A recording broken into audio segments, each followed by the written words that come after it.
Good morning everyone, this is Sandhya and welcome back to the channel. Today is Monday 23rd of March and in this video we'll quickly go through the market update, important global and domestic news, sector performance and key levels to watch using the Ichimoku indicator.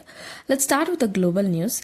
Tension in the Middle East have increased sharply. Donald Trump has given Iran a 48-hour decline to reopen the Strait of Hormuz, which is a very important route for global oil supply, handling near 20% of it. Iran has responded carefully. It is allowing neutral ships to pass for now, but has warned that it may completely block the route if the US attacks its energy infrastructure. The US, along with Israel, has said that military operations will continue until Iran's military strength is reduced. At the same time, Iran has warned it would retaliate by targeting important infrastructure like energy, water, and IT systems in the region. Because of this situation, shipping is already getting affected and the markets are worried about a possible rise in the oil price and more global uncertainty. Now let's move to another important update. Palantir technology has received a major boost. Its Maven AI system will now become an official program for the US Department of Defense. This means that the system will get long-term funding and wider usage in the military. Maven AI helps analyze data from drones, satellites, and sensors to identify targets in real time. While the Pentagon says this will improve decision making, there are concerns from experts and the United Nations about the risk and ethics of using AI in warfare. Palantir has clarified that humans will still make the final decision, but this clearly shows how AI is becoming a big part of the modern warfare. Now let's look at the market performance. On Friday, the market was quite volatile but ended slightly higher after previous day's sharp fall. The Nifty 50 opened strong and showed good gains in the morning, but as the day went on, selling pressure increased and the most of the gains were erased by the closing.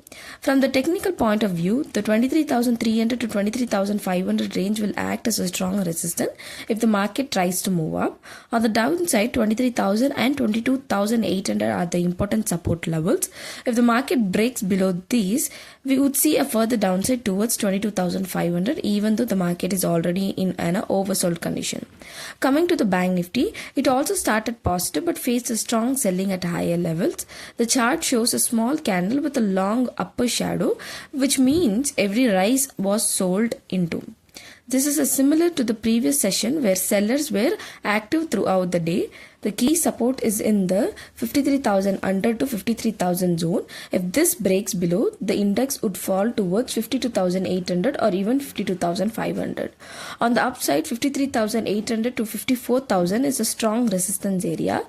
Now let's look at the sector performance. On March 20th, the market was mixed.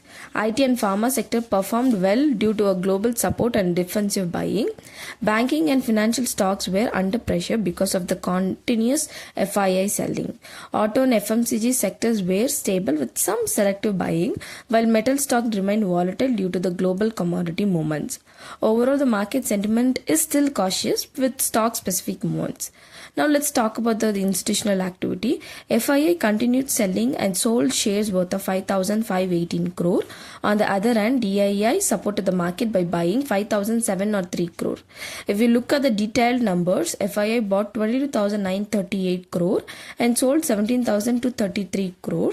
FII bought 28,496 crore but sold more than 34,015 crore.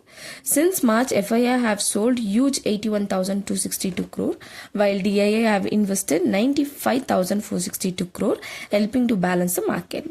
But overall, the heavy FII selling shows the global investors are still cautious. I've also attached a list of top gainers and losers for your reference. So to sum it up, global tensions and developments in AI defense are keeping the markets under pressure. Even though DII are supporting, continuous FII selling is a concern. Technically, the market is still weak with the strong resistance levels above, so we can expect volatility to continue with the slightly negative biases. That's all for today. This video is for educational purposes only. As I am not a SEBI registered advisor, please do not make any investment decision on this content. If you found this video useful, do subscribe to the channel and leave a comment. It really motivates me to create more useful content for you. Thank you for watching and I'll see you in the next video.